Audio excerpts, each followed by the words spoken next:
हर हर महादेव।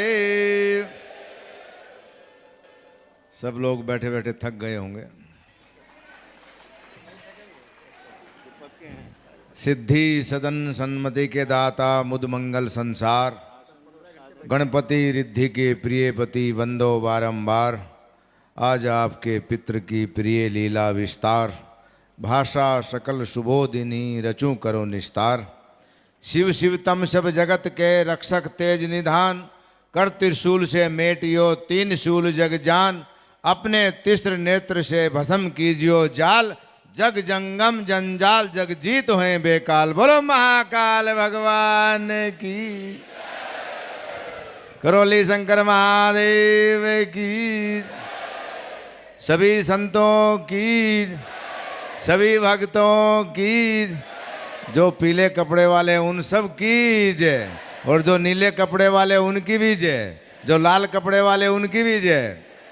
ये रायवाला की पवित्र भूमि, जैसा पूज्य स्वामी हरिचंदन जी महाराज ने आनंदवन की व्याख्या की, तो ये जब मिश्री मठ महाराज जी ने खरीदा तो एक दिन मेरे से उन्होंने चर्चा की एक बार वहाँ चलना है। तो पहले जब हम यहाँ आए थे तो जैसे ही अंदर प्रवेश किया तो सबसे पहले महादेव का मंदिर है।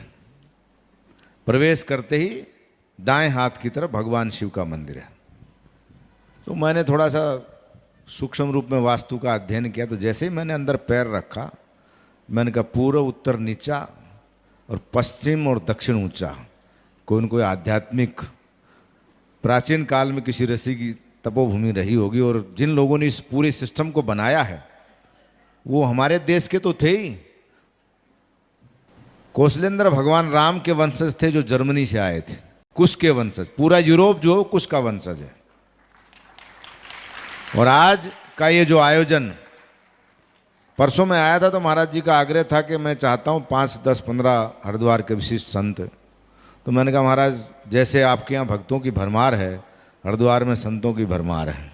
तो जितने भी लोग मेरे सूक्ष्म आग्रह पर, मेरे फ़ोन करने पर जिनको निमंत्रण मिला नहीं मिला, अखाड़ों के सब प्रतिनिधि पूजनीय संतों को मैं प्रणाम करता हूँ कि आप लोगों ने आकर के महाराज जी के स्टेज की शोभा बढ़ाई, इनको आशीर्वाद दिया और सबका नाम महाराज जी ने उच्चारण किया। और जो 2-4 संत हमारे बाहर से आए हैं, पूजनीय आदरणीय हमारे जो किसी उपमा के और कहते हैं नाम और यश के और परिचय के मोहताज नहीं, चक्करपाणी जी, जिनको रोज़ जो चलचित्र चलता है, जिसको हम लोग दूरदर्शन कहते हैं, आप दर्शन करते रहते हैं।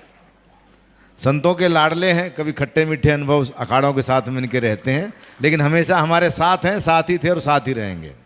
सभी संतों को प्रणाम। ये 3 विषयों पर आज की सभा है। पहला विषय है इसमें परिचय, संतों का आशीर्वाद। और जहाँ संत और भक्त बैठेंगे वहाँ 3 ही विषय आएंगे, या तो मंत्र होगा, या तो तंत्र होगा, या तो यंत्र होगा। हम लोग जब बाल्यकाल में संत बने तो माताएं बहनें अपने बच्चों को लेकर आश्रम में झाड़ा लगवाने आती थी। मैंने एक दिन महाराज को पूछा, मैंने कहा मोर पंख हिलाते हो, इसमें कोई मंत्र तो है ही नहीं, ये बच्चे कैसे ठीक हो जाते हैं? फिर थोड़ा चुटकी उठा के भभूति दे दिए। बोले इसका ज्ञान अभी तुम समझोगे, समय लगेगा। तो मंत्रों में जो शक्ति है, उसका जो अनुभव है, वो वाणी के द्वारा आप कर नहीं सकते हैं, और कलयुग में वाणी के द्वारा कर भी सकते हैं, क्योंकि मंत्र देववाणी है। देवऋषि नारद ने, मर्कंड ऋषि के पुत्र थे मार्कंडे, उनको एक मंत्र दीक्षा दी थी जिसका नाम है महामृत्युंजय मंत्र। मार्कंडे की आयु थी 6 साल। 3 साल नारद जी ने बढ़ा दिया।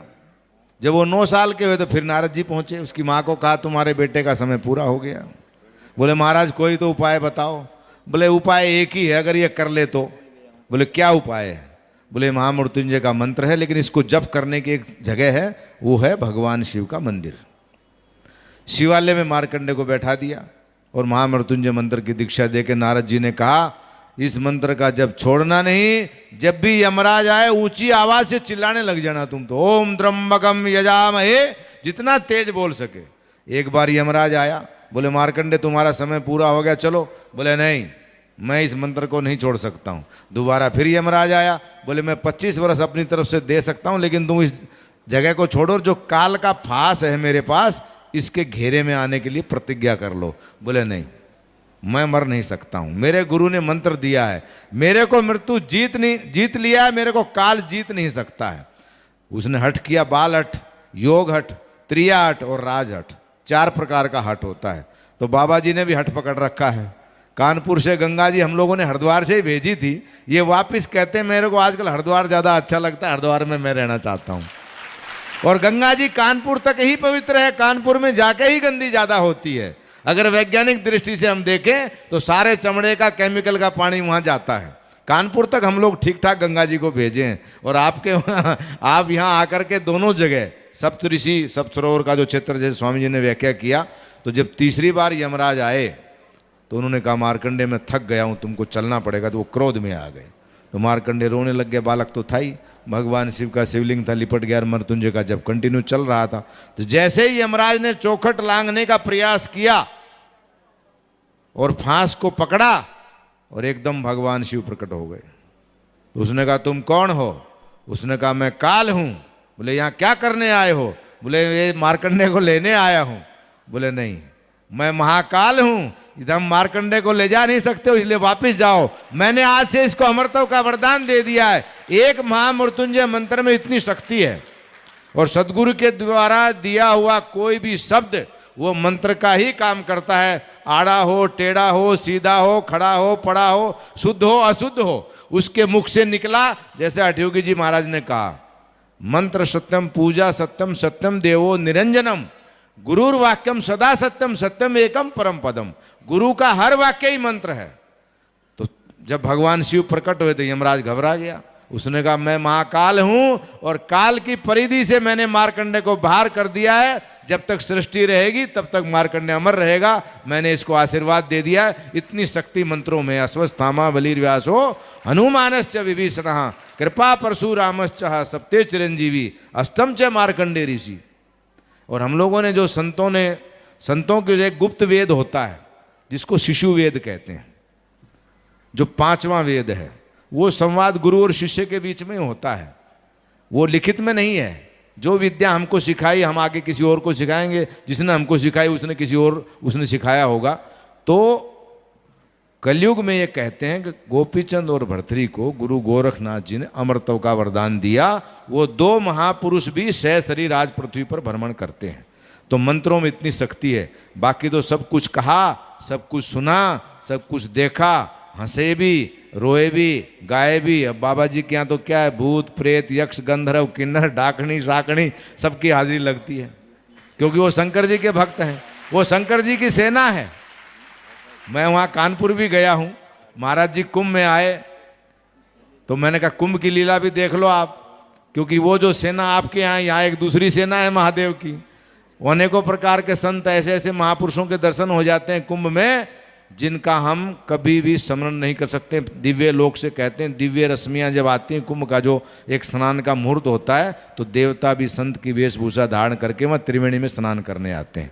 तो आज ये जो ज्ञान की त्रिवेणी है, तंत्र मंत्र और यंत्र की, इसमें आप सब लोगों का स्नान, मेरी ये ऐसी इच्छा है, भगवान शिव से मेरी प्रार्थना है, निरापद गति से आप इस स्नान को करते रहें और इसका लाभ लेते रहें। पुनः एक बार सभी महापुरुषों को बहुत बहुत बधाई, साधुवाद। और महाराज श्री जी के लिए तो मैं क्या कहूँ, मारवाड़ी में कहें बाप जी लंका ने कहीं मुंदड़ी बता हुआ तो आखी सोना रही है, तो लंका को क्या अंगूठी दिखाना, जो सारी सोना की ज्ञान उसको दीजिए। कहते हैं शिक्षा उसको दो जिसको शिक्षा देनी हो।